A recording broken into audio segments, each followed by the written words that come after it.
akan apa namanya?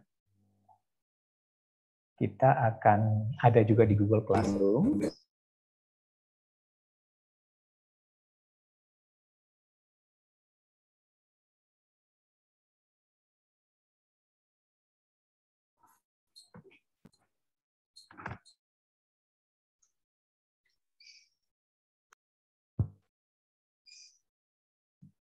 Baik, saya share screen ulang ya. Tadi saya terlempar ya.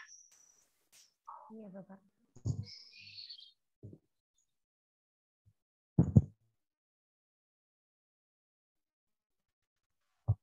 Gimana? Sudah kelihatan tayangan? Sudah, Pak. Sudah, Pak. Sudah, Pak. Baik. Ya, terima kasih.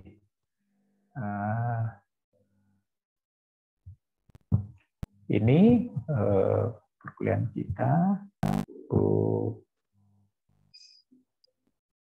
Ya.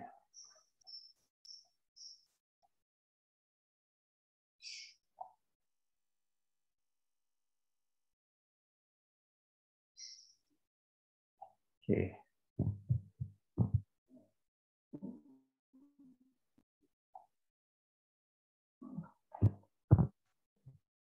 Terlihat jelas ya? Baik, kita mulai. Selamat pagi, Bapak Ibu. Sehat selalu. Tetap semangat menyambut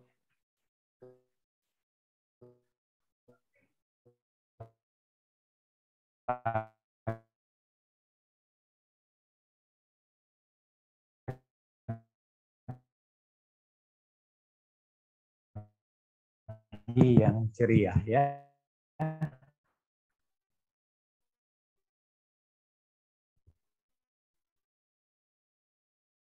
Terus saya cepat berangkat.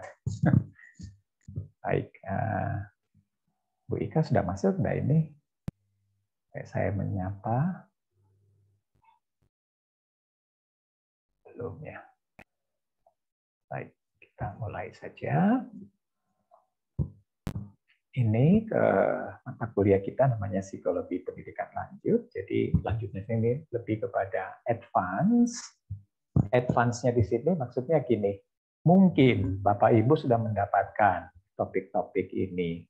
Tetapi di sini bedanya adalah kemampuan Bapak Ibu untuk mengerahkan seluruh kemampuan kognitif untuk mengkaji apa yang dibahas itu lebih dalam. Jadi kemampuan berpikir analitik, kemampuan berpikir sintetik, dan kritik atau critical thinking-nya itu ditonjolkan di sini. Jadi, seperti itu melalui diskusi maupun melalui makalah-makalah yang ditampilkan. Jadi kemampuan Bapak Ibu untuk melihat topik itu secara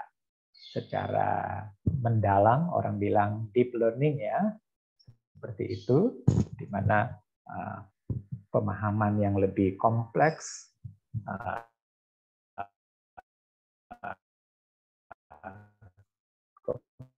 kemudian memahami berbagai aspek yang di sintesa yang lebih kreatif, dalam arti mampu mengaitkan dengan situasi yang ada juga, yang kontekstual, itu adalah hal-hal yang diharapkan ditonjolkan di dalam perkuliahan ini lanjut gitu ya. Seperti itu. Karena itu topik yang sederhana itu nanti akan berubah di tangan Bapak Ibu. Apakah dia menjadi sesuatu yang spesial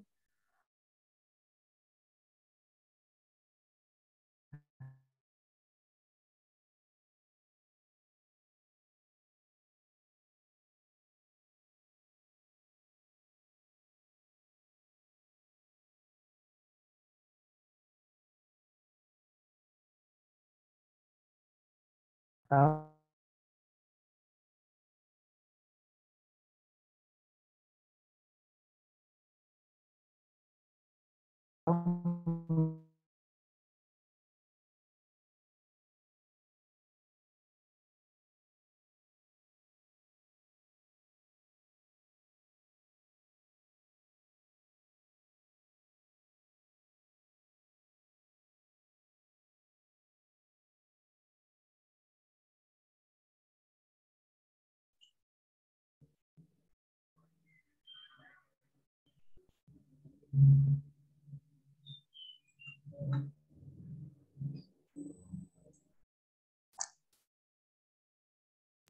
Assalamualaikum Bu Ika. Waalaikumsalam. Pak Imannya lagi terlempar keluar ini tadi sepertinya. Oh iya, iya Pak, kita tunggu kalau gitu.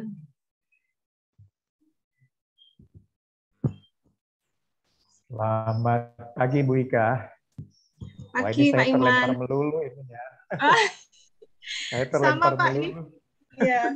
Beberapa hari ini saya, di rumah juga tidak stabil koneksinya. Iya, ini sudah 2 kali nih keluar melulu dengan sendirinya. Ya, tadi saya juga sudah mulai kasih kuliah jam 7, ini sampai jam ke-8 saya beri kuliah maraton. Aduh. Schedule-nya menyiksa kan gitu ya. Tapi ini pekerjaan, kita nikmati saja ya. Ya ini teman-teman kita sudah hadir semua kecuali satu yang belum hadir ini ya. Oh, yang dari Gorontalo juga ya. Bu Tali Gansing, Mas Saifuddin ya. Belum hadir bersama dengan kita. Baik, ini semoga tidak ini yang kita perlu lihat. Bu Ika, kita mulai saja ya Bu Ika ya. Oke, monggo Pak. Ya. Teman-teman, ini kuliah kita. Kemudian juga kita lihat. Oh, ini kok. Sorry, ini masih lama ini. Iya, enggak apa-apa.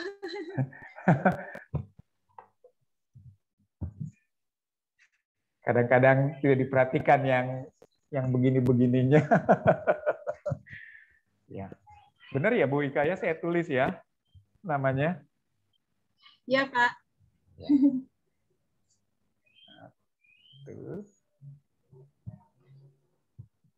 Ini topik-topik kita, Bapak Ibu. Ini semua sudah ada di Si Pejar, sudah di-upload. Bapak Ibu sudah masuk Si Pejar ya? Sudah ya? Ya, bisa dilihat di Si Pejar topik-topik ini. Dan melalui Si Pejar, karena sudah ada di situ, jadi Bapak Ibu tidak perlu harus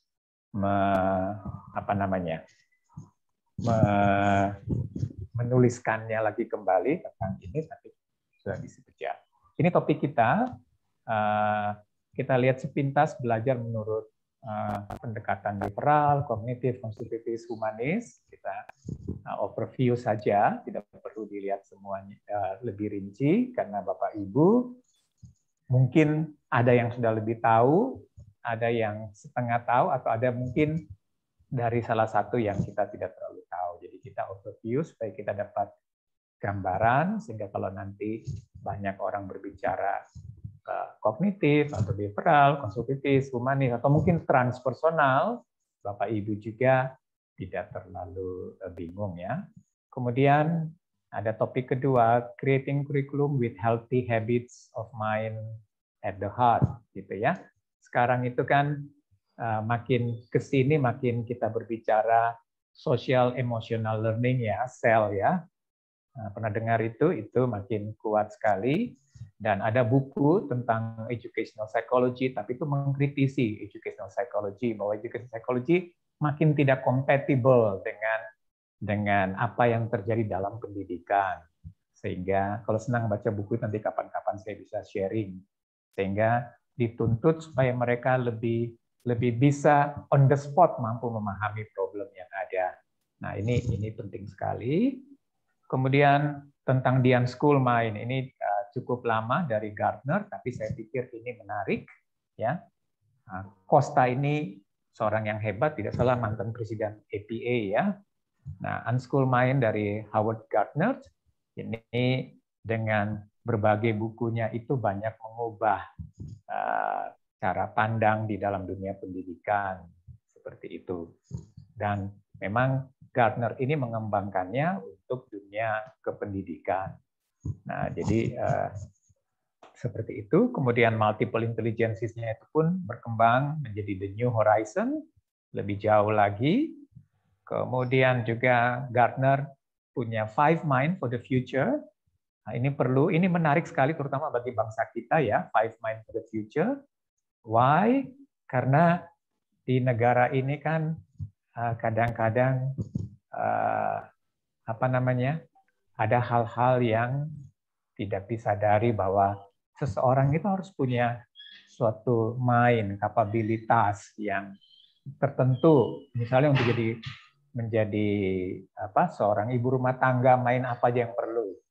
Kemudian sebagai seorang pejabat, main apa aja yang perlu.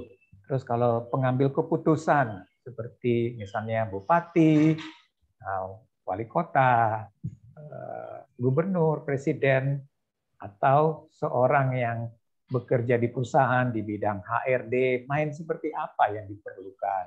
Nah, ini kan penting sekali kita berbicara 5 mind for the future. Seperti itu. Kemudian dari Sternberg kita berbicara tentang wisdom, intelligence, and creativity synthesized. Nah, ini Sternberg sendiri dengan triarchic teorinya ya, kalau masih ingat triarchic teorinya tentang kecerdasan praktikal, analitikal ya. Nah, ini kemudian berkembang lebih jauh berbicara tentang successful intelligence, kemudian berkembang lebih jauh lagi terkait dengan wisdom teori seperti itu. Mengapa wisdom akhirnya menjadi sesuatu yang diinginkan oleh Sternberg. Nah, Sternberg juga ini mantan presiden APA, jadi orang yang memang menggeluti cukup baik ya. Tapi kemarin 2 tahun lalu ya kena kasus ya Bu Ika ya, karena dia lebih banyak autoplagiasi. Bukan autoplagiasi sih, dia banyak menulis artikel, memang sangat produktif, tapi kebanyakan sumber kutipannya itu dari tulisan dia sendiri. Nah, jadi orang merasa wah dengan Sternberg hanya mengutip pemikirannya, maka hanya pemikiran Sternberg yang akan tersebar seluruh dunia. Kami orang lain tidak pernah diekspos oleh Sternberg gitu ya. Ya, ini dibilang benar, bisa benar juga dibilang envy ya. Do you know envy? Envy juga can be kan gitu ya. Jadi sekarang itu kan dalam dunia akademik itu makin macam-macam ya. Kalau Anda membaca jurnal-jurnal, beberapa template jurnal itu mulai memastikan Anda nggak boleh memakai kata selalu hanya ada pilihan he atau she. Tapi harus ada pilihan untuk the, seperti itu. Nah, ini kan juga lebih kepada nuansa-nuansa yang sifatnya tidak selalu itu sesuatu yang ilmiah dalam arti sangat objektif, tapi lebih banyak ilmiah secara subjektif. Seperti itu. Nah, kemudian kita akan lihat tentang emotional intelligence dari Goleman. Ini penting, mengapa? Karena hal-hal seperti ini tuh banyak. Dan dari emotional intelligence ini kan berkembang juga SEL ya. SEL itu social emotional learning. Seperti itu. Dan itu sangat kuat sekali dalam berbagai seminar-seminar di negara-negara Amerika Utara. Dan ini menarik dan berapa tahun yang lalu, angkatan 2015, itu ada yang melakukan riset, disertasinya berkaitan dengan SEL, Social Emotional Learning, seperti itu. Kemudian topik berikutnya adalah social intelligence dari Goleman juga. Apa sih social intelligence? Kalau kita berbicara interpersonal, intrapersonal, terus kita berbicara human relationship, apa semuanya. Nah, itu sebenarnya kalau dilarikan ke suatu kemampuan tertentu, itu sebenarnya apa? Nah, karena itu kita juga membahas tentang social intelligence. Kemudian kembali lagi kepada Costa, itu changing curriculum means changing your mind. Jadi kalau kita membangun suatu kurikulum, kalau kita membangun suatu silabus, kita membangun suatu program kurikulum sekolah kita atau nasional, atau membangun program kurikulum di kelas, ya seperti ini tuh kurikulum namanya. Tapi kurikulum yang mikro, yang kecil. Nah itu kan kita mau changing mind, ya. Nah karena itu kita harus berhati-hati. Bagaimana mengubah kurikulum? Mau kemana? Kayak lagu apa itu? Mau dibawa kemana? Apa itu lagu ya? Mau dibawa kemana? Gitu ya. Nah ini penting sekali kita perhatikan bahwa kalau memang kita ingin mahasiswa kita atau rakyat kita berubah dengan baik, maka itu berarti kita harus pahami bahwa kurikulum itu adalah tools. Kurikulum itu suatu alat untuk mengubah mind kita. Tapi untuk mengubah kurikulum membutuhkan juga mind yang intelijen, mind yang cerdas. Nah, itu nanti kita akan lihat dari Costa. Cukup lama, tetapi saya pikir itu sesuatu yang baik karena itu adalah hal-hal yang mungkin masih bisa untuk membuat kita menyoroti bagaimana sebenarnya di Indonesia seperti itu. Kemudian terkait dengan dunia digital, ini ada 7 criteria for investigating children's learning in a digital world. Ini dari Wood dan kawan-kawan, ini mereka membahas tentang ini. Kemudian ada social models, kemudian dari 12 sampai 15 itu kita langsung melihat bagaimana terapan dari masing-masing pendekatan psikologi tadi, yang behavioral, kognitif, humanis, konstruktivis, di dalam interaksi dalam kelas seperti itu. Tujuannya apa? Karena kita perlu tahu bahwa kalau kita mau merubah itu nggak bisa hanya merubah secara kebijakan saja, seperti selama ini hanya mengubah kurikulum, tapi nggak sampai ke menyentuh yang paling basic, bagaimana lingkungan di dalam kelas itu sebenarnya yang terjadi seperti apa, gitu ya. Dan ini tentu saja kalau kita masuk ke ruangan kelas, kita harus bisa melihat, oh, dia sedang menggunakan apa. Nah, terus betul nggak dia menggunakan itu? Terus kemudian secara budaya di kelas itu, apakah siswanya cocok dengan cara seperti itu? Nah, itu perlu kita pahami itu, tapi untuk memahami itu tentu harus kita punya tools dulu memahami tentang hal-hal ini. Mulai dari social models, information processing models, personal models, sampai behavioral system models yang berdasarkan behavioral. Ini diambil dari model of teachings dari Joyce and Well dan Calhoun, ya. Ini terus berkembang, ya, dari awalnya penulisnya cuma 1, jadi 2, jadi 3, dan berganti. Karena mungkin sudah uzur, ya, sudah tua seperti itu.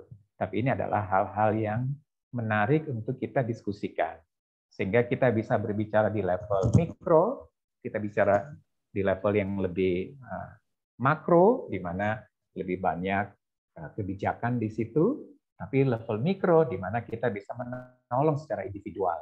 Apakah individual itu pendidiknya atau individualnya itu si pembelajarnya sendiri, seperti itu. Terus kita juga bisa berbicara mengapa interaksi dengan materi yang ada, lingkungan yang ada itu menjadi hal yang perlu dipertimbangkan secara psikologis kalau memang kita ingin memastikan supaya proses-proses belajar dalam diri manusia itu bisa berjalan dengan baik. Nah, ini Bapak Ibu cukup banyak bukunya, tapi saya pikir buku ini sekarang sudah tersebar di dunia Indonesia, ya. Sudah banyak, jadi bukan hal yang sulit untuk dicari. Ya, sampai di sini ada hal-hal yang mau ditanyakan dulu atau apa, Bapak Ibu?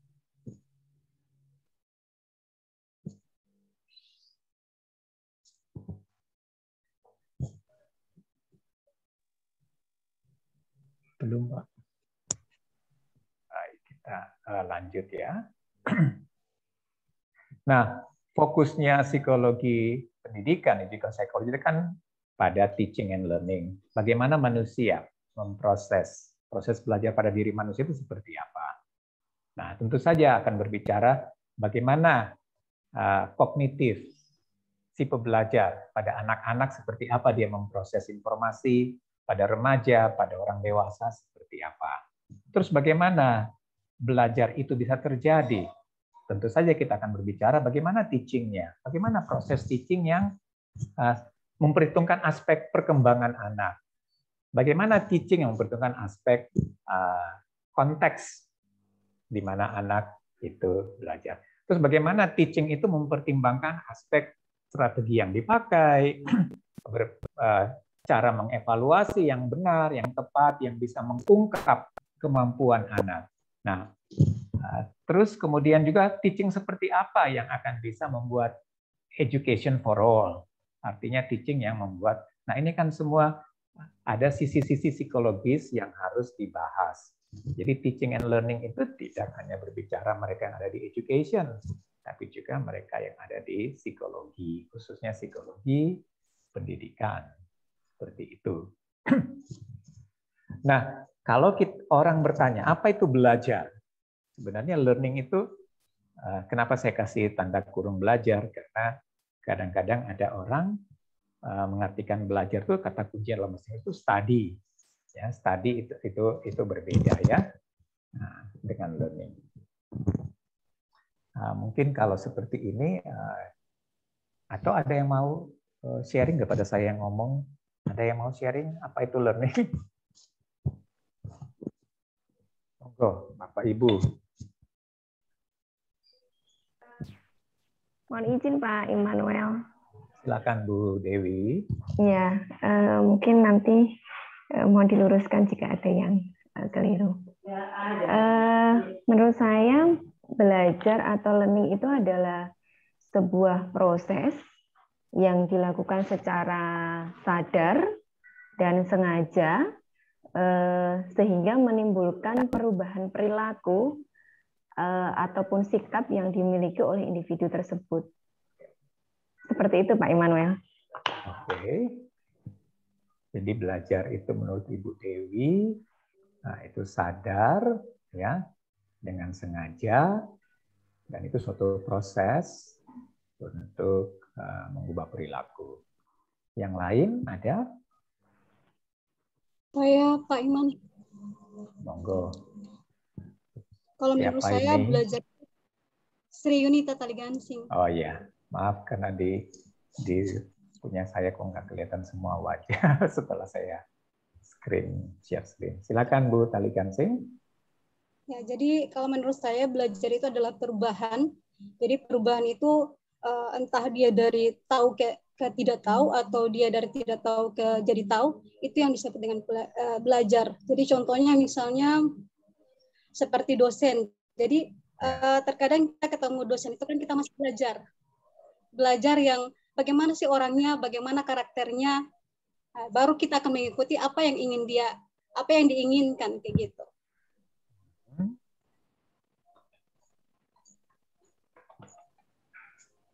Oke, ada yang lain?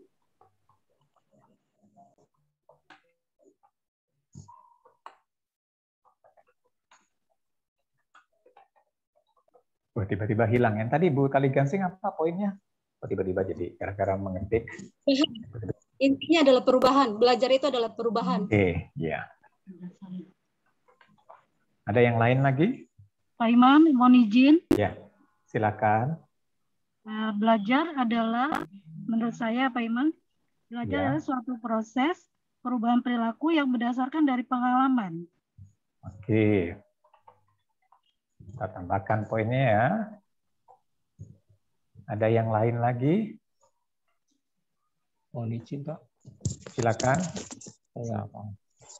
Menurut saya proses belajar ini adalah suatu proses yang dilandasi oleh adanya kebutuhan dari individu untuk menggali, mencari tahu suatu informasi baru yang diharapkan dapat untuk menambah pemahaman bagi dirinya, sehingga ketika dia mendapatkan pemahaman baru ini, nantinya akan mampu untuk memberikan pengaruh pada pembentukan perilaku ataupun sikap baru di dalam diri individu tersebut. Terima kasih, Pak. Yes, terima kasih juga. Ya, Silakan. Imam. Ya, Haryu Pak Imam. Iya, silakan. Oke, terima kasih Pak Imam. Belajar pada dasarnya adalah proses usaha sadar yang dilakukan oleh seorang individu untuk merubah perilaku, sikap, dan kognitif melalui pendidikan dan pengajaran. Melalui pendidikan dan pengajaran dan pelatihan. Jadi usaha sadar itu proses usaha sadar dilakukan seorang individu untuk merubah sikap, perilaku, dan kognitif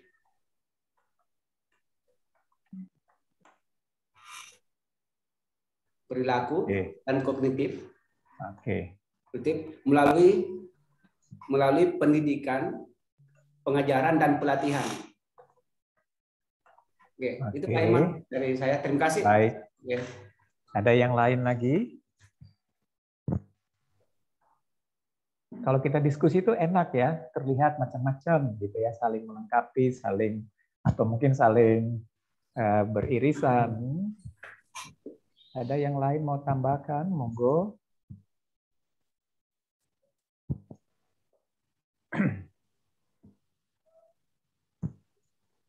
Baik, kalau tidak ada, pertanyaan dari saya berikutnya. Apakah selalu belajar itu berlangsung secara sadar?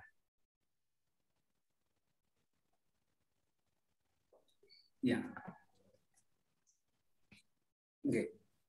Perubahan, Pak Imam sedikit, memang perubahan itu bisa dilakukan ketika orang itu lakukan dengan secara sadar. Jadi pendidikan dalam hal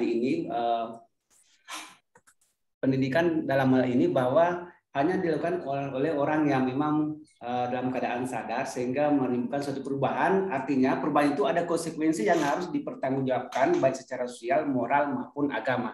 Itu yang menurut saya Pak Iman. Oke. Yang lain bagaimana? Apakah belajar itu selalu terjadi secara sadar? Monggo. Kalau kita sepakat sadar atau sepakat semua belajar selalu terjadi secara sadar? Mohon izin, Pak. Silakan, Pak Awang. Kalau menurut saya, sadar dalam konteks ini bukan berarti harus dalam kondisi yang conscious ya, Pak. Tapi menurut saya, tidak senantiasa berada dalam kondisi yang conscious, ya. Namun setidaknya pembelajar ini, individu yang belajar ini, dia harus menyadari akan adanya kebutuhan dari dirinya untuk meraih atau mendapatkan sesuatu yang baru yang dia butuhkan. Karena pada dasarnya proses pembelajaran itu menurut saya tidak akan pernah bisa terjadi tanpa adanya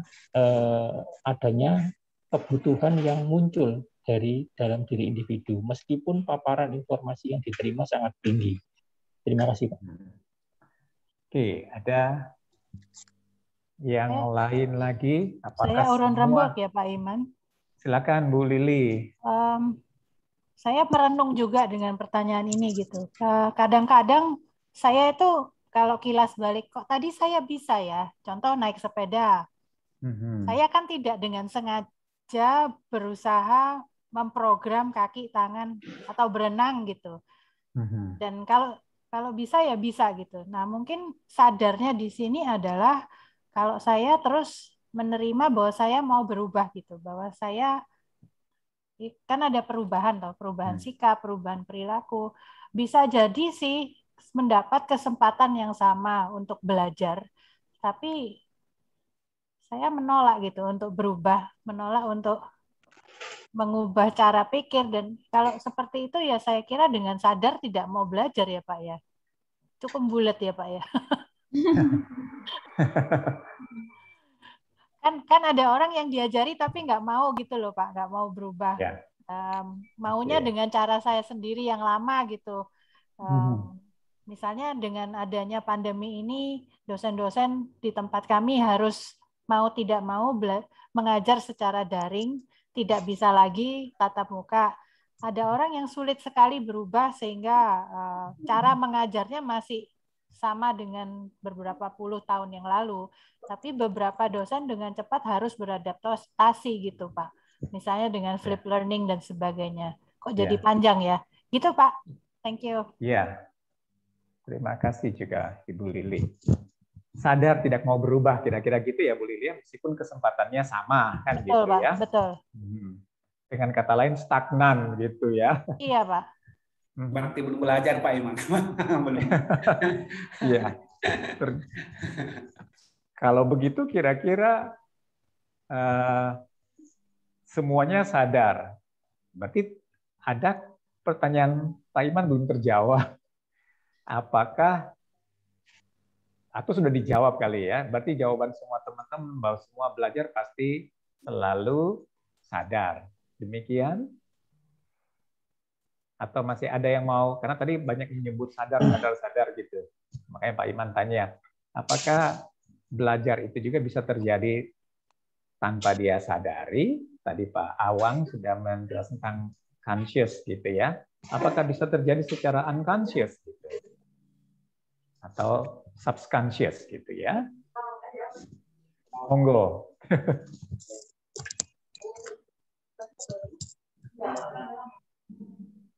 Atau Pak Iman kasih sedikit clue-clue ya, dalam arti untuk membuka diskusi lebih panjang, karena Bapak Ibu saya tahu sudah cukup malang melintang ya dalam persekolahan, perkampusan gitu ya.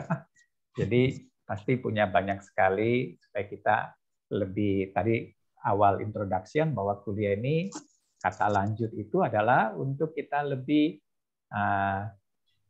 advance dalam arti deep thinking ya, deep learning, di mana di situ kemampuan analitik, kritikal dan sintetiknya kelihatan. Seperti topik belajarnya kan bukan topik yang baru, topik yang kita sudah dapat dari S1 misalnya gitu ya. Tapi di sini kita mau melihat lebih jauh lagi. Nah, misalnya gini Bapak Ibu, kan di sini dengan sengaja dan sadar. Nah, tapi ada orang tidak sadar kalau dia pelan-pelan kok berubah jadi buruk. Nah, dia dapatkan hal. Misalnya gini, kalau semua itu maksudnya untuk baik, seperti pendidikan, pendidikan itu berbeda sama belajar. Belajar is learning, pendidikan is education ya. Pendidikan harusnya semua positif, tapi hasil belajar kadang-kadang orang berubah jadi buruk rupa ya. Nah, tapi kalau ditanya orangnya, kamu mau jadi buruk? Enggak mau. Nah, terus kenapa sampai dia jadi berubah gitu? Berarti yang dia pelajari itu sesuatu yang buruk tanpa dia sadari. Betul? Ada enggak orang yang berubah jadi buruk? Bisa saja, Pak. Kalau lingkungannya, misalnya anak itu dibesarkan di lingkungan, maaf ya di Surabaya kadang-kadang ada beberapa area yang orang-orangnya berprofesi sebagai tukang jambret misalnya. Jadi anak-anak ini merasa tidak masalah kalau saya kepingin barang itu kok, terus saya nggak punya uang ya saya ambil aja gitu. Dia mungkin itu analogi dari saya Pak Iman. Iya betul. Nah, silakan Pak Awang. Kalau menurut saya ini Pak, belajar itu mungkin saja terjadi di saat kita dalam kondisi yang tidak menyadarinya. Saya ambil contoh ketika misalkan seperti ini, ketika kita melihat adanya kelompok K-pop, ya anak muda penggemar K-pop. Nah itu kan kadangkala kalau menurut logika normal kita sangat tidak mungkin perilaku yang begitu istilahnya gitu memuja yang sampai sedemikian rupa ditampilkan begitu. Nah itu saya rasa itu tidak terjadi karena proses pembelajaran secara sadar, namun karena adanya itu dilakukan secara tidak sadar, namun lebih didasari karena adanya ketertarikan. Nah, di sini kalau tadi yang saya menyebutkan adanya kebutuhan, ya, mungkin kebutuhan untuk apa, dia bisa diterima oleh kelompoknya, dia bisa diterima oleh lingkungannya, dia bisa mendapat pengakuan, sama seperti halnya tadi yang disampaikan oleh Bu Lili, ketika misalkan ada anak yang belajar menjadi jambret. Nah, kebetulan, mohon maaf ini kebetulan, dulu saya pernah tinggal beberapa waktu di satu wilayah yang identik di situ adalah banyak orang-orang yang berperilaku buruk begitu. Nah, ternyata yang saya pelajari di situ adalah orang melakukan hal buruk itu bukan untuk karena dia ingin menjadi buruk, tetapi dia melakukan hal buruk itu karena dia ingin mendapatkan pengakuan. Dia butuh untuk mendapatkan pengakuan dari lingkungannya, bahwa dia orang hebat, bahwa dia orang yang jagoan, bahwa dia orang yang apa namanya, yang layak disebut seorang sebagai orang dewasa gitu. Nah, adanya dalam definisi saya adanya kebutuhan inilah, baik itu kebutuhan penerimaan, kebutuhan untuk pengakuan dan lain-lain sebagainya. Inilah yang kemudian mendorong individu itu untuk terdorong melakukan proses pembelajarannya, baik itu positif maupun negatif, karena dalam konteks pembelajaran kan hal yang positif dan negatif itu sebenarnya baik dan buruk itu kan normatif ya Pak ya. Baik dan buruk itu normatif karena kita tidak bisa demikian saja mendefinisikan sesuatu itu baik atau buruk karena itu sangat tergantung pada norma di mana hal tersebut terjadi. Mungkin itu menurut saya. Terima kasih. Ya, ini makin mengerucut makin mendalam ya. Ya, mungkin nanti setelah pertemuan ini kita bisa tulis satu artikel belajar dalam terapannya, dalam konteksnya seperti apa ya. Karena itulah kalau kita sebut dengan konsep ya.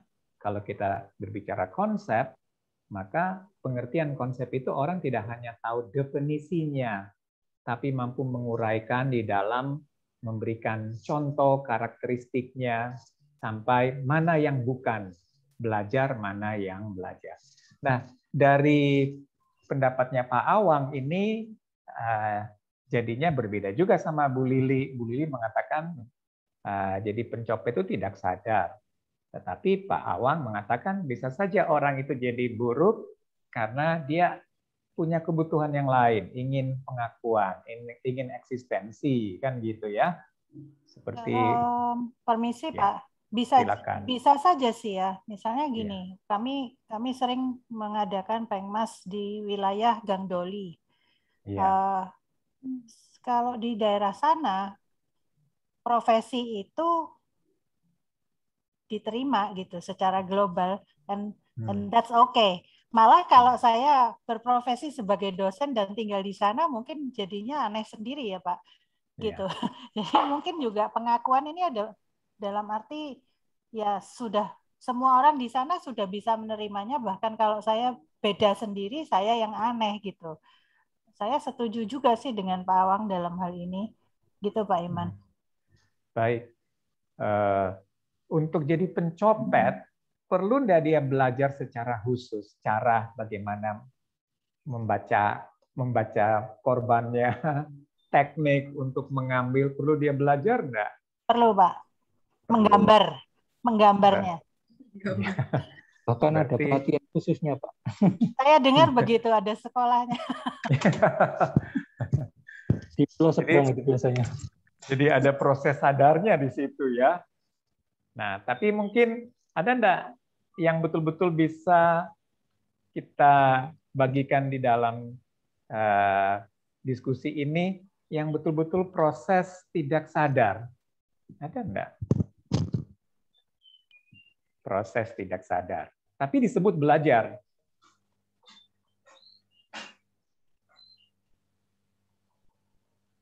Kalau misalnya Bapak Ibu tadi belajar itu kan proses perubahan ya dari pengalaman dan itu mengubah baik sikap, perilaku, kognitif kita, keterampilan kita, kan gitu ya. Terus, kalau kita jadi takut ketinggian, apakah itu proses sadar?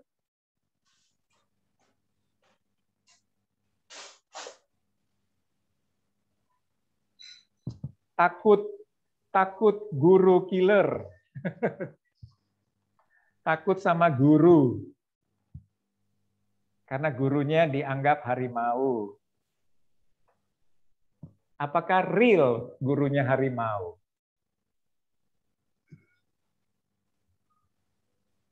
Apakah justru mungkin karena sadar Pak Iman? Karena ada pengalaman empirik begitu.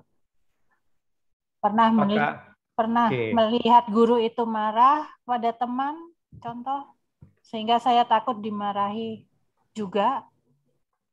Ya, trauma. Pengalaman traumatik ini apakah itu bisa kita dengan sadar, saya mau trauma. Kalau kita sadar malah nggak mungkin trauma. Betul. Ya, nggak mungkin trauma. Jadi ada juga terjadi perubahan perilaku seseorang tidak dengan sadar. Dan inilah yang bisa dijelaskan melalui classical conditioning. Tahu ya? Classical conditioning dari Pavlov.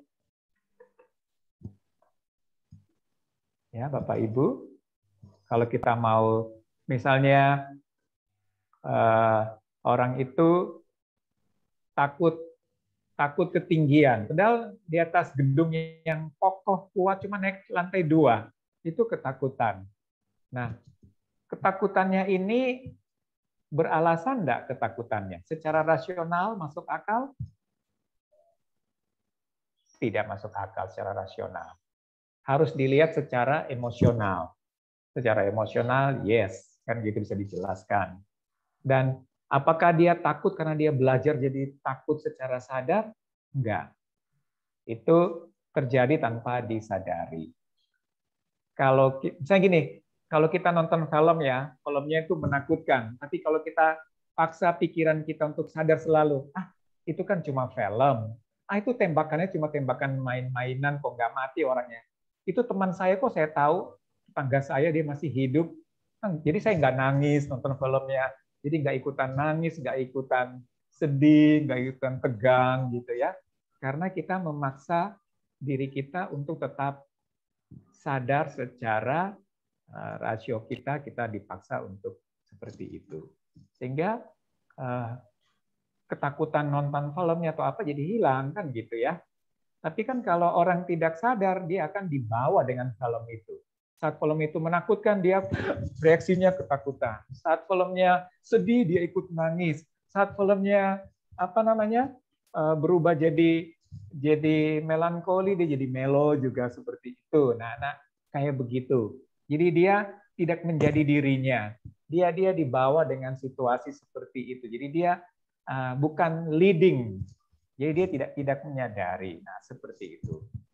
Jadi ada pengalaman-pengalaman yang tidak disadari berlangsung begitu. Tiba-tiba orang itu mendapatkan dirinya tiba-tiba trauma. Trauma dengan air, trauma ketinggian, trauma dengan kelas. Nah, mengapa banyak siswa ditemukan di mall di jam-jam belajar? Nah, siswa ditemukan di mall dengan jam-jam belajar, itu kadang-kadang petugas hanya menangkap siswa, tapi tidak menyelesaikan problem. Problemnya adalah siswa tidak suka dengan situasi sekolah. Mungkin berawal dari guru atau berawal dari pelajarannya, kemudian menggeneralisasi menjadi sekolah itu sendiri dia tidak suka. Banyak anak akhirnya ya menjauhi matematika, menjauhi fisika. Apakah fisika sama dengan ular?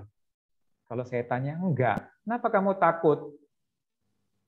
Ya, pokoknya aku nyerah kalau sama fisika. Nah, ini kan berarti ada sesuatu yang tanpa dia sadari, dia merasa dirinya tidak bisa.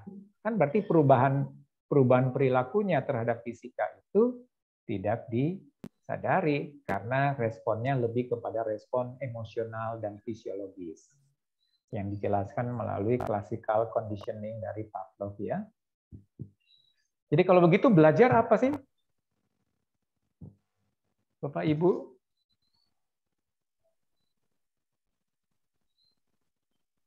Persisnya belajar.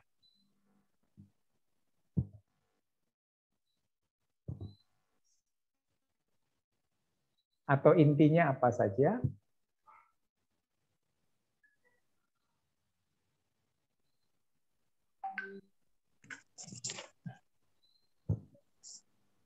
Saya mencoba merangkum, Pak. Silakan Pak Awang.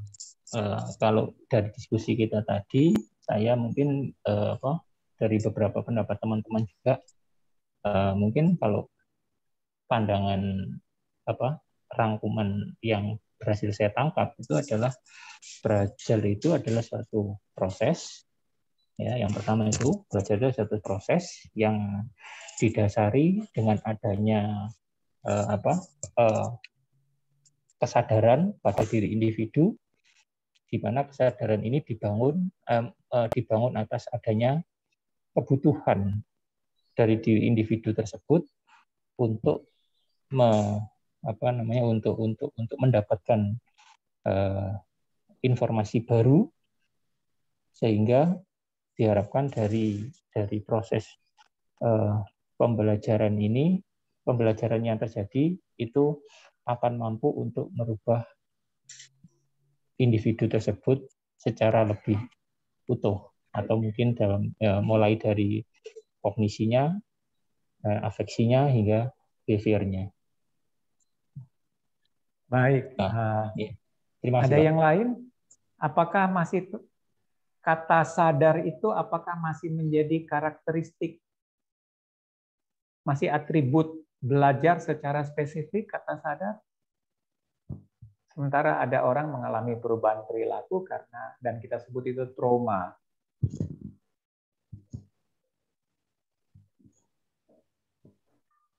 Ada yang mau coba? Saya mencoba, Monggo. Pak Iman. Silakan. Coba merangkum dari yang sudah disampaikan Pak Iman tadi. Proses perubahan perilaku yang diperoleh oleh individu melalui pengalaman yang dia dapatkan, baik itu pengalaman melalui pendidikan ataupun pengalaman hidup yang dia lalui. Terima kasih. Oke. Ada yang lain?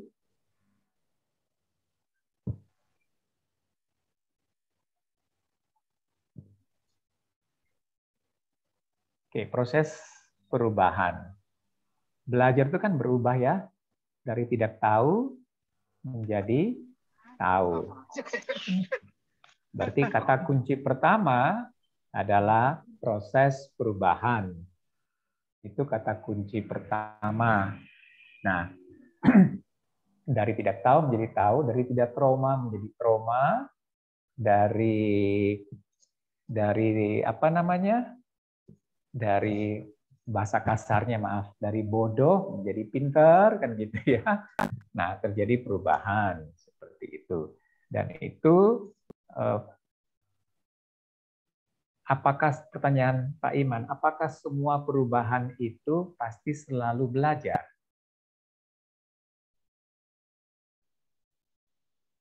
Contoh ya, Pak Iman kasih. Oh iya, silakan. Siapa yang mau komen? Silakan. Saya Pak Iman. Kalau menurut yang disebut dengan perubahan itu ya berdasarkan dari belajar. Orang itu akan berubah yang tadinya A bisa ke B ya karena dia belajar.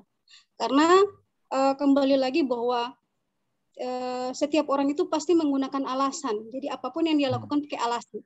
Dan alasan itu adalah berdasarkan dari pembelajaran atau sesuatu yang dia pelajari, seperti itu.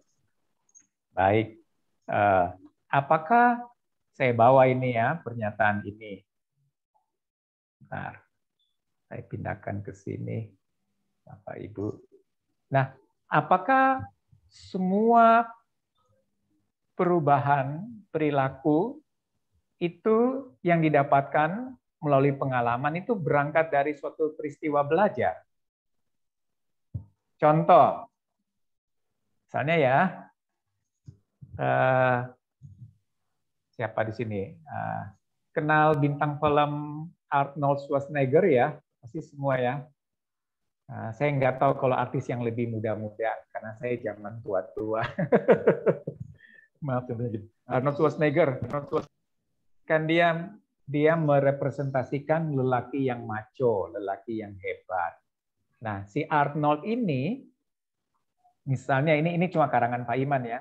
Si Arnold ini tiba-tiba putus cinta. Terus putus cinta jadi galau, pakai bahasa anak sekarang gitu ya. Jadi galau, kemudian dia itu kemudian masuk ke bar. Gitu ya, masuk ke bar, minum gitu ya. Minum alkohol kan gitu ya. Pada waktu masuk ke bar, semua orang menyingkir. Wah, takut kan gitu ya. Nah, bahkan musuhnya pun langsung lari menyingkir. Tapi saat dia keluar dari bar, itu jalannya sempoyongan. Jalan sempoyongan kan gitu ya. Maaf ya, ini bahasanya kacau balau ya. Jalan sempoyongan. Terus ngomongnya itu ngawur gitu ya. Maaf ya, yang dari luar Jawa mungkin Pak Iman pakai bahasanya campur aduk ini, nggak apa-apa ya. Nah, ini kan berarti terus musuhnya itu berani menghadapi dia. Terus musuhnya mukul dia jatuh gitu ya. Dia jadi lemah gitu ya. Ini kan proses perubahan, terjadi perubahan. Nah, apakah perubahan ini bisa merupakan belajar? Itu satu. Yang kedua, Tuti usia 5 tahun bisa angkat 1 kilogram beras. Usia 10 bisa 10 kilogram beras diangkat. Terjadi perubahan juga. Apakah perubahan ini dapat dikatakan sebagai belajar? Proses perubahan, belajar. Kemudian Indra. Semoga tidak ada yang nama Indra ya.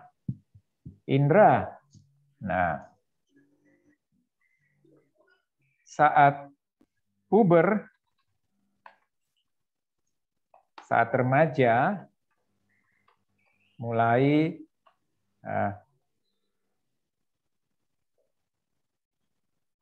otot berubah, ya, pikiran berubah, mulai mampu merasakan aspek lain dari hubungan relasi sosial, mulai malu, ya, mulai nggak nyaman seperti itu. Nah, apakah perubahan-perubahan yang dialami oleh Arnold, Tuti, Indra ini juga dikatakan belajar? Terus, misalnya Tanti, nama lainnya Budi, ya, nggak ada nama Budi di sini ya, maaf kalau ada yang bernama Budi. Budi, sebelumnya tidak bisa baca. Lalu saat sekolah sampai sekarang bisa baca. Demikian juga sebelum usia 4 tahun tidak bisa naik sepeda. Nah, mana dari keempat contoh ini yang kira-kira paling cocok atau semuanya paling cocok masuk dalam belajar atau yang mana? Bapak Ibu, semua masuk atau lain? Go. Kita diskusikan.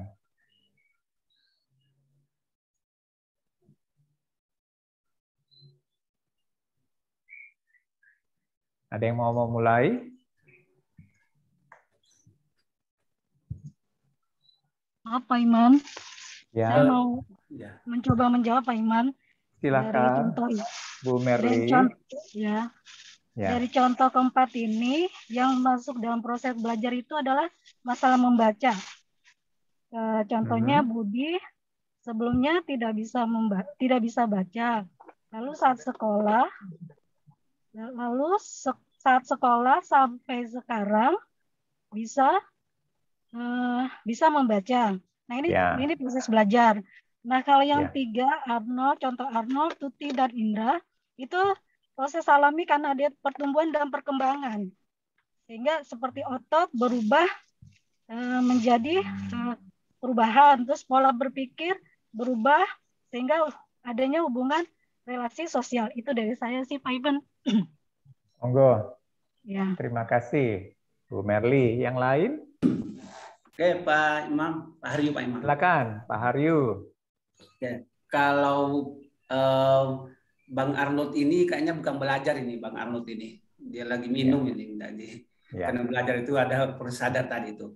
Yang belajar itu ya mungkin hampir sama dengan tadi Ibu siapa? Ya hampir sama. Tapi dalam hal ini kalau saya melihat bahwa yang belajar di sini Mas Indra dan Budi, ada dua orang ya. Jadi Mas Indra memang di situ ada perkembangan, karena proses perkembangan. Nah, tapi yang pikiran berubah ini di perkembangan, jadi ada proses perubahan pikiran. Kan tadi itu melalui pengalaman, pendidikan dan pengajaran yang saya bilang tadi, bahwa pola pikir orang bisa berubah ketika melalui proses pendidikan, pengajaran dan pelatihan. Itu bisa berubah sehingga juga dari relasi sosial dia akan belajar dengan lingkungan sosial. Ya, mungkin ketika seumpama di pendidikan formal dia menerapkan materi sehingga diterapkan di lingkungan sosial. Nah, memang kalau secara dilihat secara rinci, memang Budi ini yang masuk dalam belajar yang dibilang tadi. Jadi pada dasarnya di antara ini ada dua yang belajar sini, Indra dan Budi. Gitu Pak Iman. Terima kasih. Baik. Ada yang mau, tadi dari Bu Merli menekankan bahwa yang lain itu perkembangan, gitu ya. Terus apakah perkembangan kognitif bisa dicapai tanpa belajar?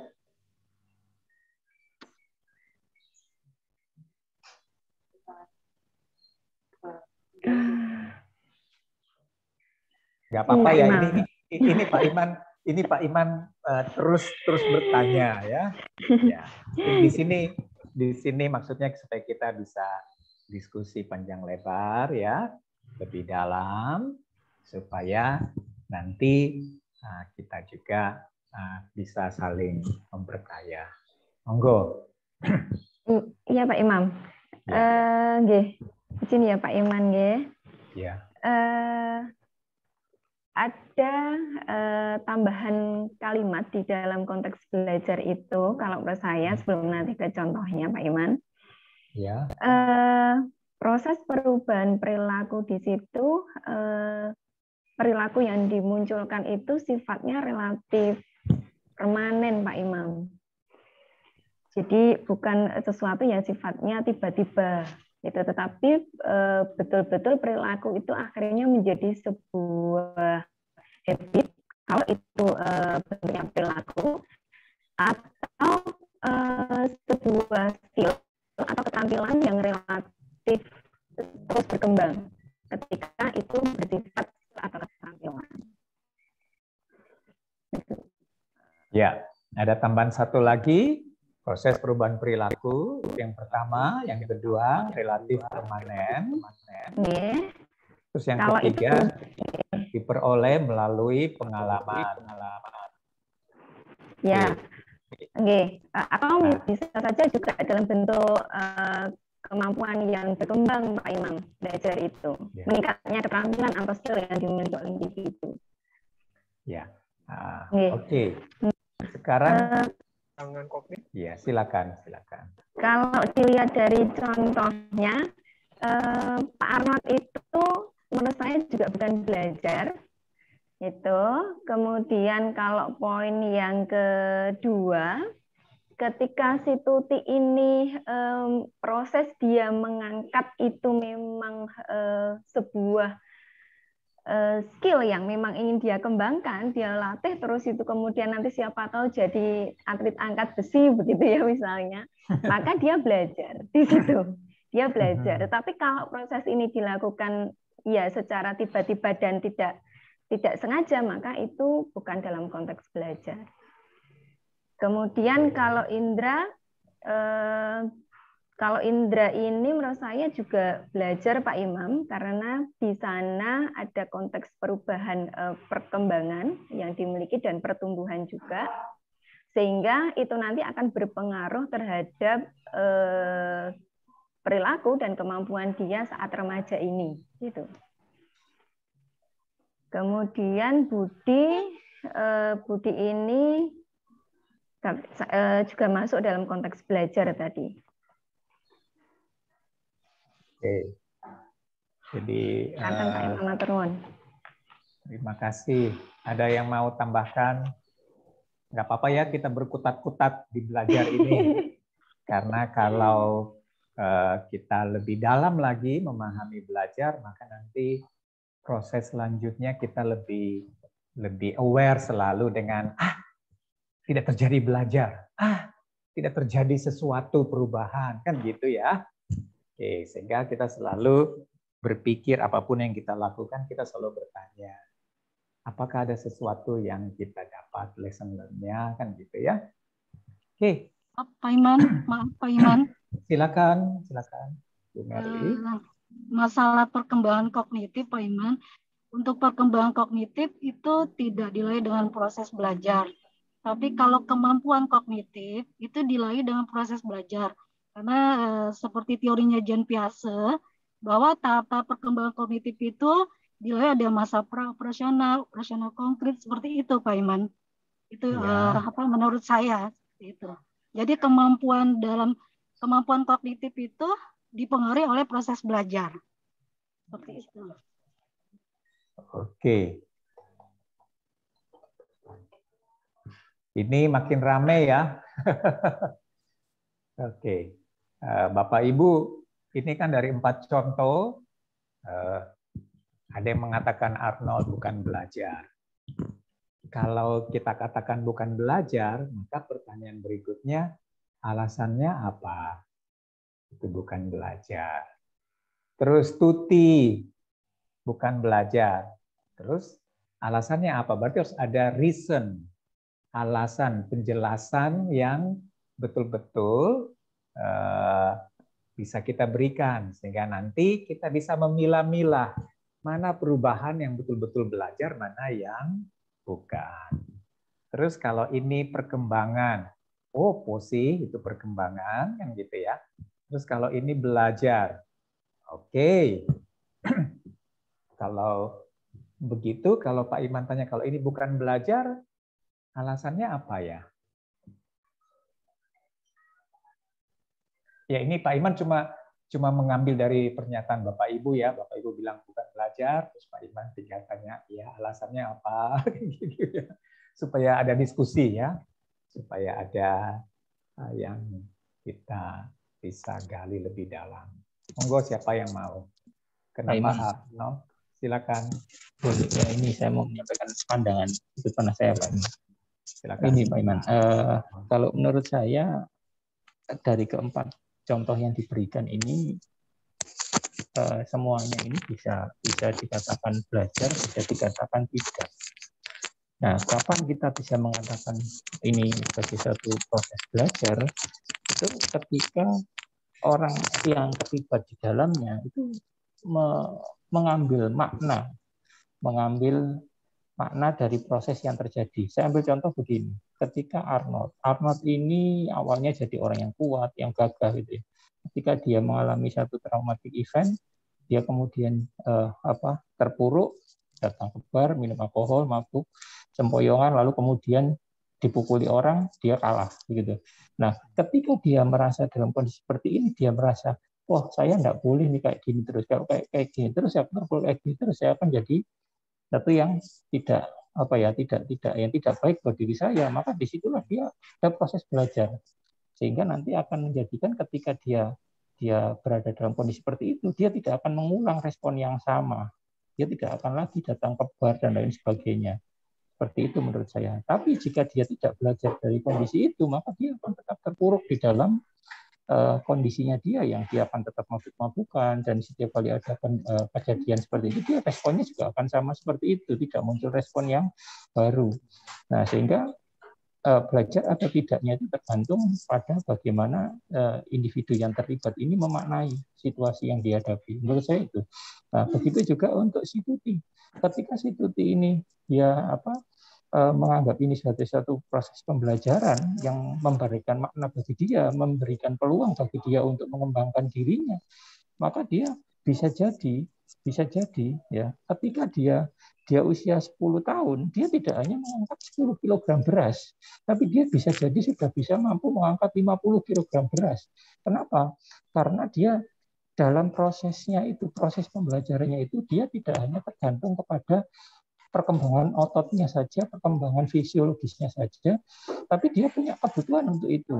Nah, kita ambil contoh para atlet yang punya kita yang orang normal katakan, orang normal usia 20 tahun mungkin mampu mengangkat 40 kg barang gitu ya, beban.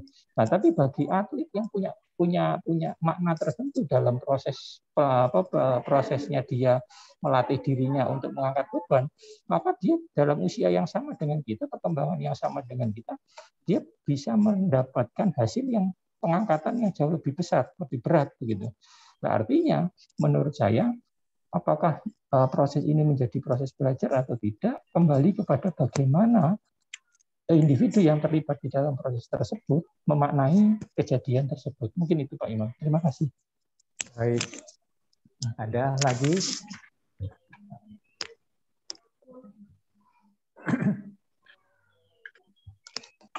Ada dari saya Pak Iman. Silakan. Siapa ini? Silakan. Gansing. Oh, Bu Tali Gansing. Silakan Ibu. Ya. Ini menurut saya belajar itu adalah perubahan itu yang mencakup pada 3 ranah afektif, psikomotor, sama kognitif. Dari 4 contoh di layar ini, menurut saya seperti kasusnya Tuti itu masuk pada ranah psikomotor. Orang bisa melihat lebih karena dia melatih terus seperti itu. Terus yang kedua adalah kasusnya si Indra. Si Indra ini dia masuk kepada ranah afektif, karena ada perasaan malu atau semacamnya. Terus yang ketiga adalah Budi. Kalau Budi ini dia sebelumnya tidak bisa membaca, terus dia bisa membaca, berarti dia terjadi perubahan pada ranah kognitif. Seperti itu Pak Iman. Oke, ada yang lain?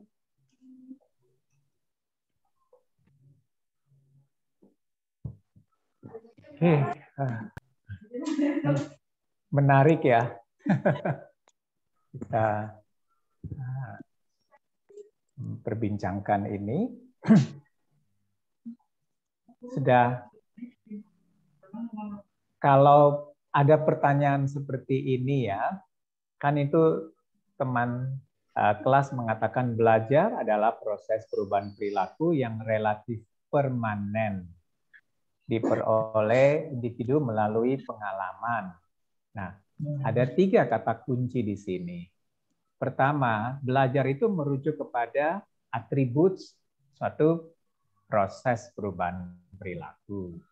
Terus belajar juga punya atribut itu relatif permanen. Terus belajar juga itu punya atribut bahwa itu diperoleh dari pengalaman. Nah, tapi pertanyaannya pengalaman seperti apa? Kan gitu.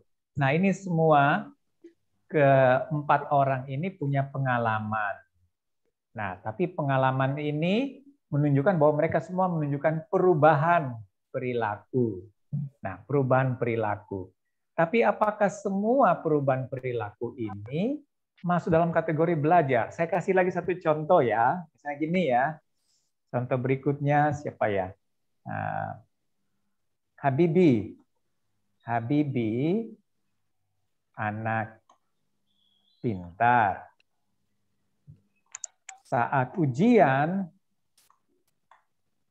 nilainya rendah, tidak biasa. Karena sedang sakit. Nah, ini kan menunjukkan bahwa Habibie juga menunjukkan perubahan, ya. Arnold menunjukkan perubahan.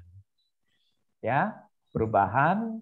Jadi pada waktu masuk bar gagah, bagus sekali, tapi saat di dalam bar kemudian keluar dari bar itu kelihatan berubah perilakunya, baik secara verbal, baik secara motoriknya, maupun secara kognitifnya, ngomongnya ngawur kan gitu ya. Secara fisik juga dia tidak kuat gitu, berubah. Habibie juga anak yang pintar, tapi kemudian dia dapat nilai rendah, tidak seperti biasanya karena sedang sakit. Nah, terjadi perubahan Habibie dari pintar kemudian menjadi dapat skor yang rendah. Tuti juga terjadi perubahan.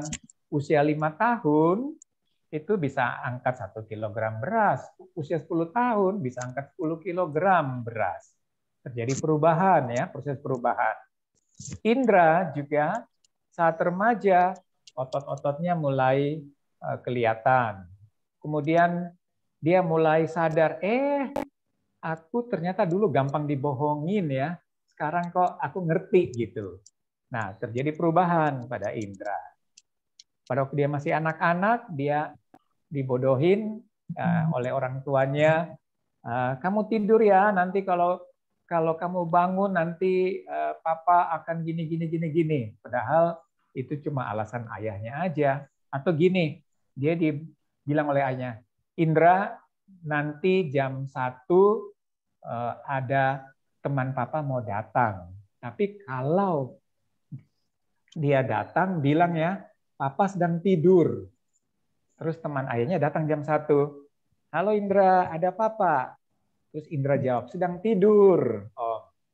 Terus kemudian Om itu bertanya, memang papa bilang apa sama Indra? Terus Indra jawab, papa bilang begini, kalau Om datang bilang papa sedang tidur. Oh, papa bilang begitu ya? Berarti papa tidak sedang tidur ya? Tidak. Nah, ini kan berarti Indra tidak memahami nuansa-nuansa sosial ya, karena itu bersifat abstrak. Nah, tapi pada saat dia mulai remaja, pemikirannya mulai sadar, saya nggak gitu lagi. Nah, itu kan terjadi perubahan, kan gitu ya, proses perubahan. Budi juga, sebelumnya tidak bisa baca, sebelumnya tidak bisa naik sepeda, tapi sekarang bisa naik sepeda. Terjadi perubahan. Nah, semua perubahan ini, manakah yang masuk belajar, mana yang bukan masuk belajar. Kalau misalnya Bapak Ibu bilang ini bukan belajar, tapi tadi Pak Awang mengatakan bahwa Arnold nanti setelah itu dia sadar, kemudian dia belajar, oh saya jangan mabuk. Nah, berarti dia bisa belajar setelah proses itu dilewati, setelah proses perubahan itu dilewati. Nah, jadi tapi selama terjadi proses perubahan itu, dia jadi lemah, sempoyongan, ngomongnya ngawur, fisiknya lemah. Apakah perubahan ini bisa dikatakan belajar? Kalau bukan, apa dasarnya kita katakan bukan? Nah, sama dengan Habibie juga. Apakah itu Habibie proses perubahannya bisa dikatakan belajar? Kalau bukan, berarti itu apa? Sama dengan Tuti, kalau bukan belajar, berarti itu perubahannya apa? Apakah Tuti itu perubahan belajar maksudnya psikomotor gitu atau apa tepatnya? Karena kalau namanya belajar kan itu harus perubahan perilaku. Nah, semua ini mengalami perubahan perilaku. Tapi apakah semua ini bisa kita katakan belajar?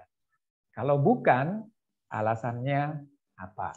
Nah, Bapak Ibu tinggal memakai tiga kata kunci ini untuk mengeksklud mana yang bukan, terus menginclude mana yang masuk dalam belajar.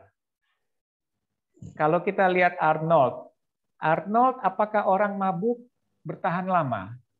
Relatif permanen? Pasti tidak. Setelah dia hilang efek mabuknya, maka dia kembali menjadi kuat, ya, kembali bisa ngomong dengan jelas. Berarti apakah dalam hal Arnold itu ada faktor relatif permanen berlangsung? Tidak ada. Berarti ini tidak masuk dalam kategori belajar. Kalau Bapak sudah bisa baca, apakah nanti tiba-tiba 10 tahun kemudian kemampuan bacanya hilang? Enggak ya, relatif permanen. Seperti itu. Makanya seperti juga tadi traumatik itu kan relatif permanen. Untuk berubahnya butuh waktu, gitu ya. Nah, itu yang disebut dengan memenuhi kriteria belajar. Nah, tapi perubahan dari pengalaman seperti apa yang disebut belajar? Apakah pengalaman karena alkohol itu disebut belajar? Arnold berubah berkata-kata ngawur bukan karena hasil belajar, tapi karena ada faktor pengalaman dengan alkohol. Berarti alkohol bisa menyebabkan perubahan perilaku. Tidak hanya belajar yang menyebabkan perubahan perilaku, alkohol juga.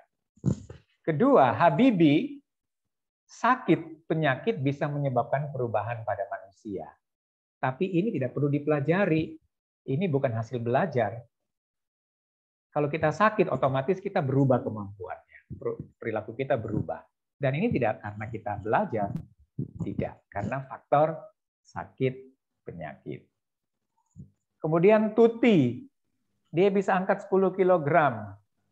Apakah karena dia belajar atau perkembangan fisiknya makin bagus? Usia 10 kg anak wanita kan biasanya lebih bongsor ya dibandingkan anak laki ya.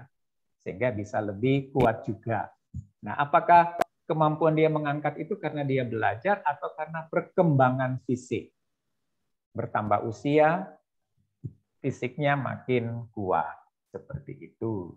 Sehingga perubahan yang terjadi bukan karena hasil belajar, tetapi lebih karena perkembangan fisik.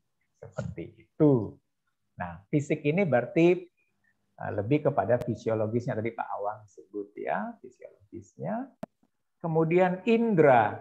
Indera ini faktor kematangan. Dalam perkembangan kita sebut ini faktor maturasi. Ya, Bapak Ibu. Ini sebut faktor maturasi. Sementara yang indera ini kita sebut faktor apa ya? Orang sekarang bilang narkoba ya. Faktor narkoba.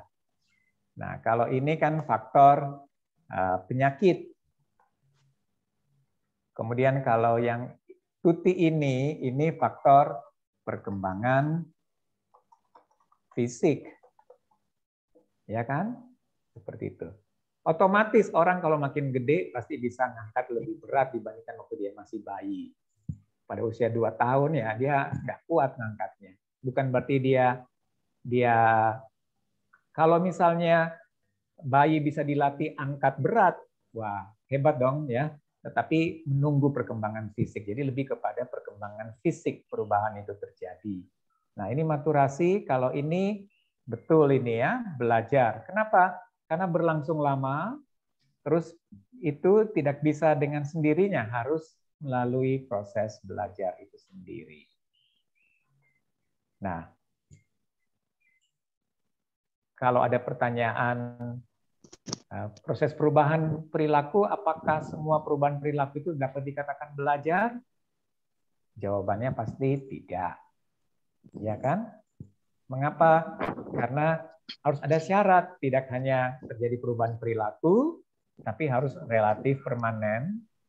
Dan kedua, pengalamannya bukan dari pengalaman narkoba, kan gitu ya. Ada kan orang bisa permanen juga ya perubahan perilaku. Misalnya gini, Bapak Ibu masih ingat kasus Chernobyl, reaktor nuklir Chernobyl di zaman Uni Soviet Rusia yang sekarang negara Ukraina, ya. Itu terjadi ledakan di reaktor nuklir itu dan membuat banyak orang meninggal Dan orang-orang yang radius jauh itu kena radiasi dan mereka mengalami penyimpangan, mengalami perubahan, ya, mengalami penyimpangan secara fisik, emosi, fungsi-fungsi tubuh, dan itu permanen.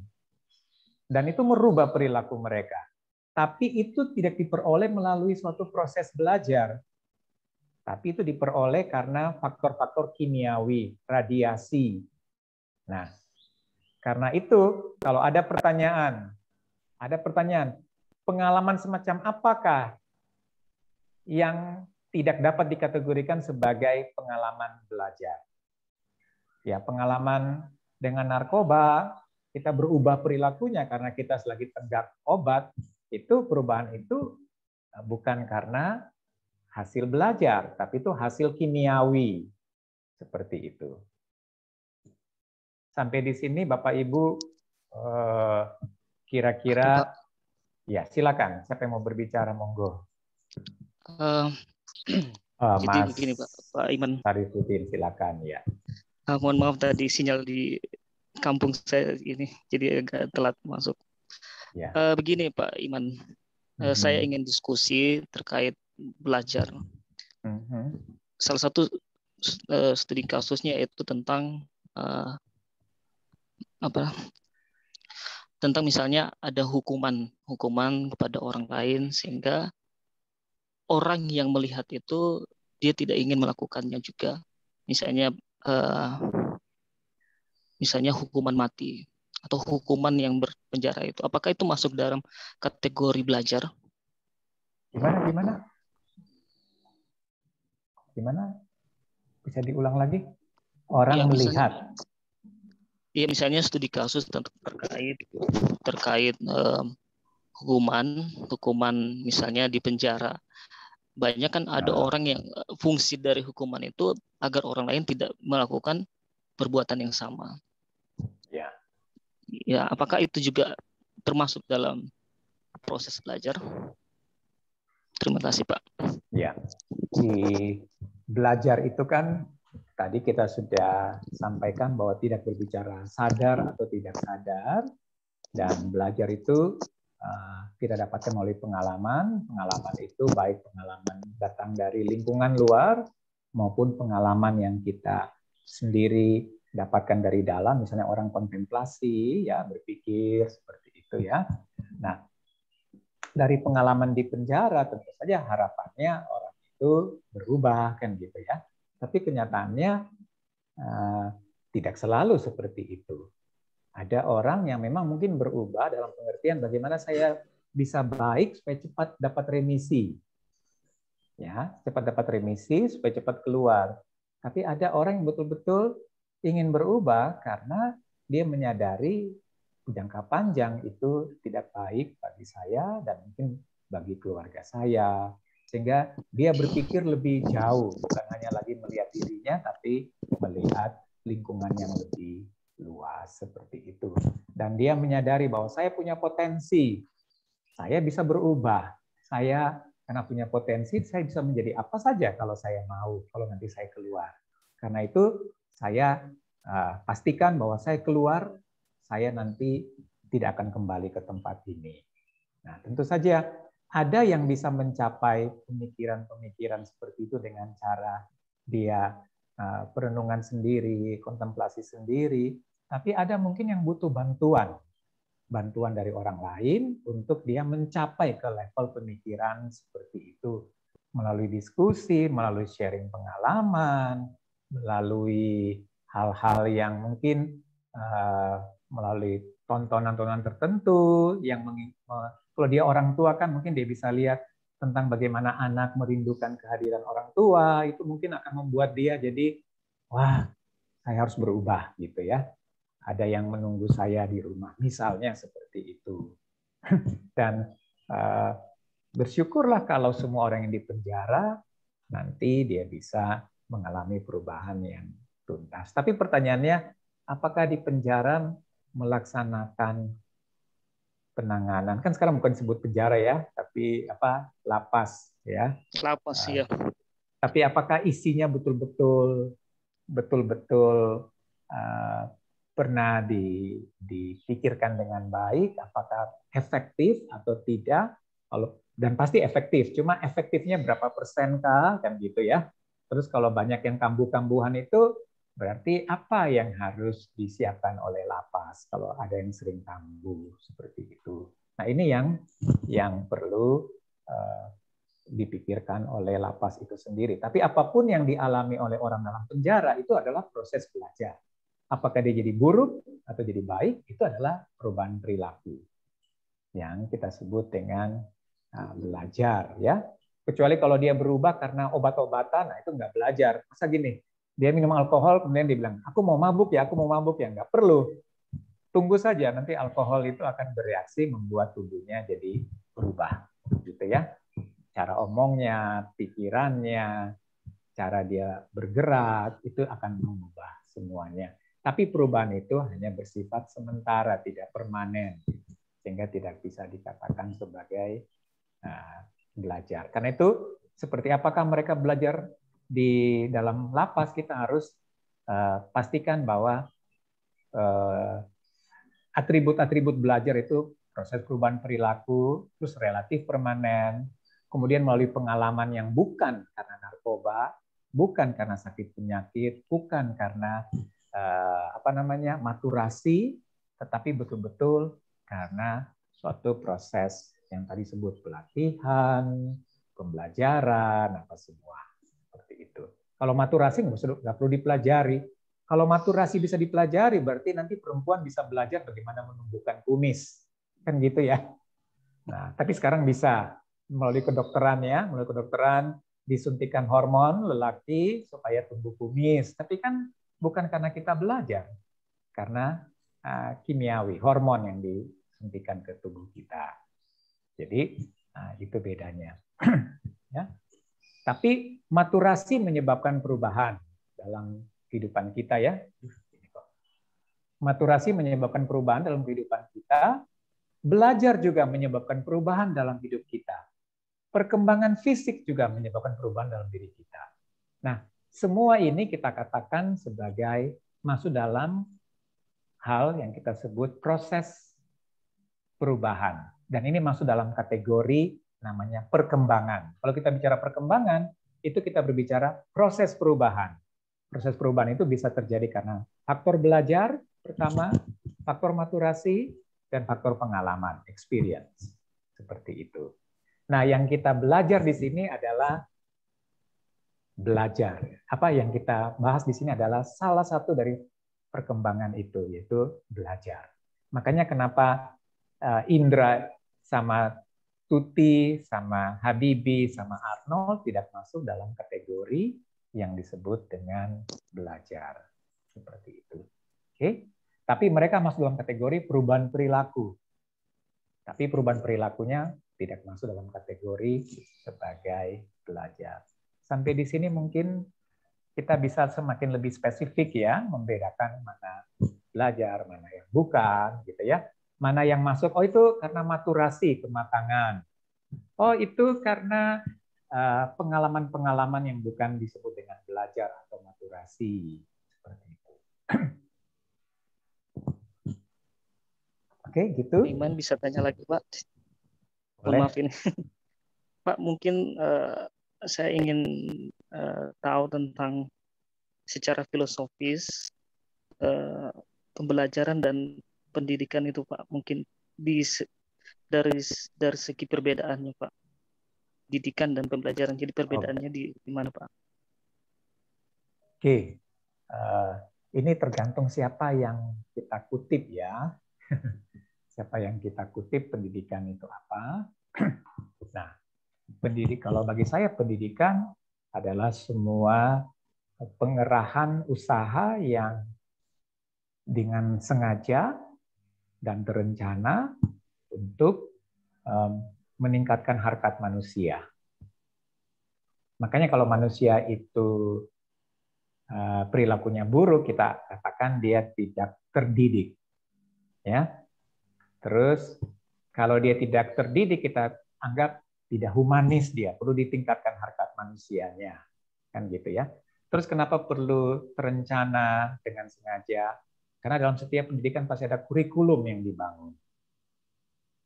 Apakah kurikulum individual, atau kurikulum sekolah, atau kurikulum nasional, atau kurikulum PBB. Kurikulum PBB itu apa? Hak asasi manusia. Apa isinya? Antara lain LGBT.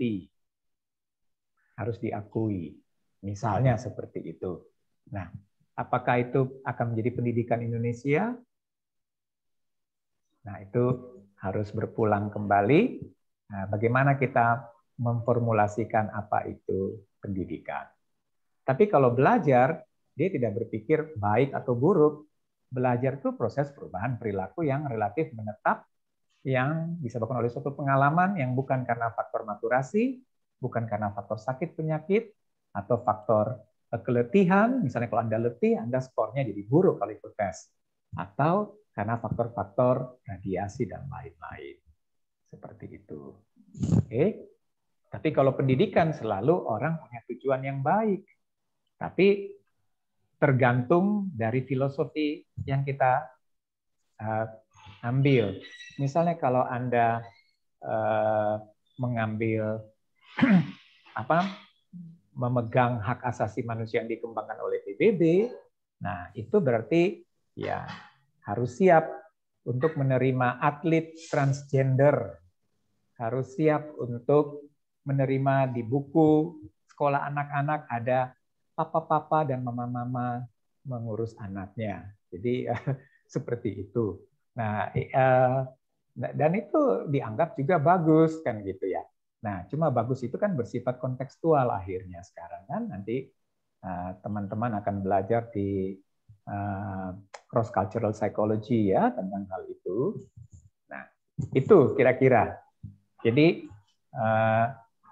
ada yang strict, nggak mau LGBT, nggak mau ini, tetapi ada yang mau seperti itu. Nah, kalau gitu pendidikan itu, apakah pendidikan itu harus eksklusif atau inklusif? Pendidikan itu apakah equity atau equal? Which one? Oke. Nah, ini berbagai hal yang berkembang dalam dunia pendidikan global, di mana Bapak Ibu diharapkan nanti juga bisa menyinggung hal-hal ini, melihat hal-hal ini.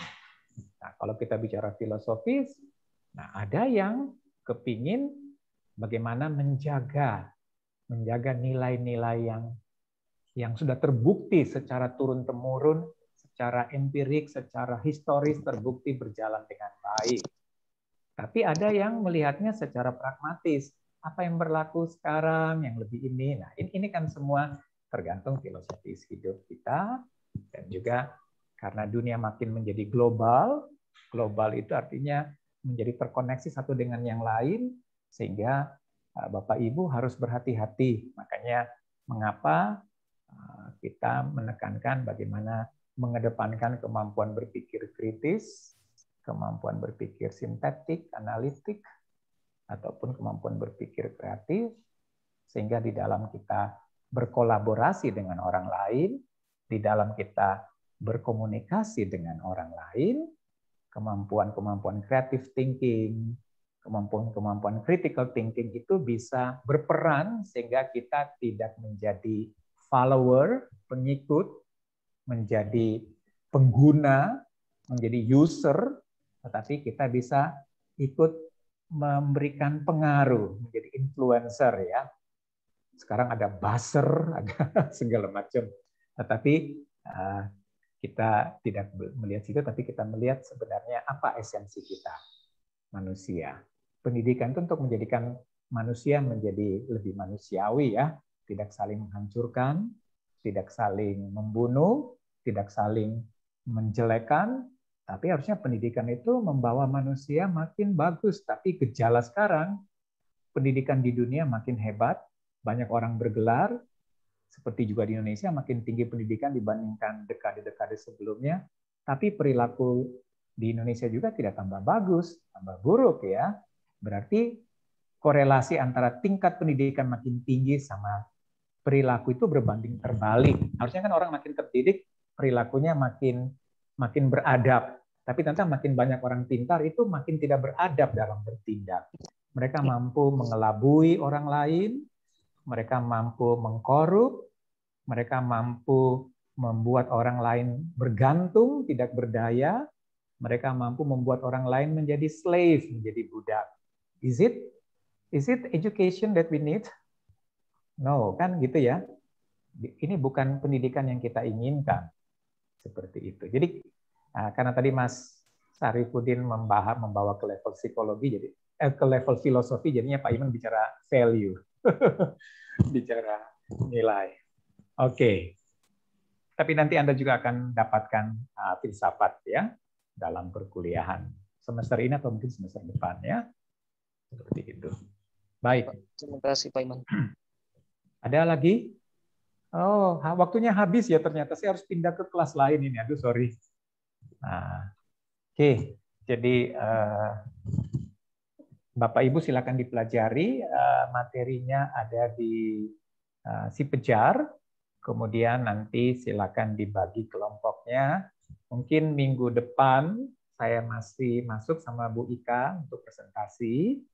Nanti minggu-minggu berikutnya atau mungkin 2 minggu ke depan mungkin saya sama Bu Ika masih aktif untuk presentasi, tetapi minggu-minggu selanjutnya, mulai minggu keempat itu giliran Bapak Ibu untuk mulai presentasikan.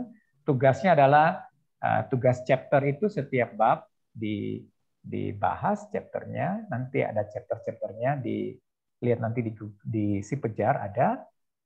Semoga saya tidak salah taruh di si Pejar ya, ada chapternya.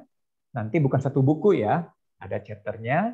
Nanti Bapak Ibu pelajari chapternya, kemudian dibuat chapter report. Mungkin saya nanti perbarui lagi, lihat kembali di si Pejar untuk lebih rinci. Buat chapter report, kemudian nanti dibuat PowerPoint-nya dan makalah, dan nanti di-upload di Google Classroom. Nanti saya berikan ke Google Classroom, itu sehari sebelum mulai.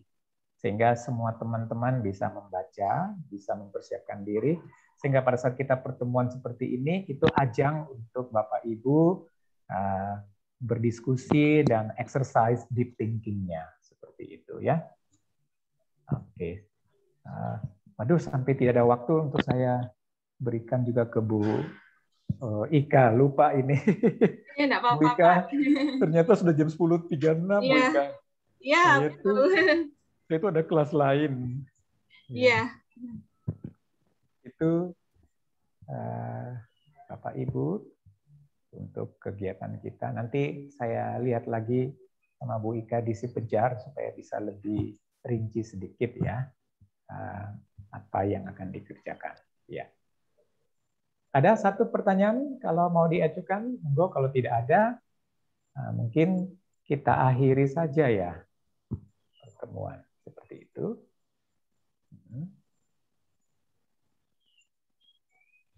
Cukup, Pak Iman. Ya, terima kasih. Semoga exercise-nya membuat kita lebih semangat lagi menanti untuk minggu-minggu berikutnya ya. Untuk kita lebih banyak. Kita sebut dengan cognitive exercise ya. Tidak otot. Usia kita sekarang bukan latih otot, tapi lebih banyak latih otak ya. Jadi orang bilang menyelesaikan masalah jangan pakai otot, tapi pakai otak. Ya usia kita memang nggak bisa pakai otot. Makin bertambah usia harus makin wise, makin bijak. Demikian. Ya, sampai ketemu lagi Bapak Ibu. Mungkin saya foto ya supaya saya bisa, karena nanti minta presensi ya. Jadi maaf saya buat fotonya supaya bisa. Oke.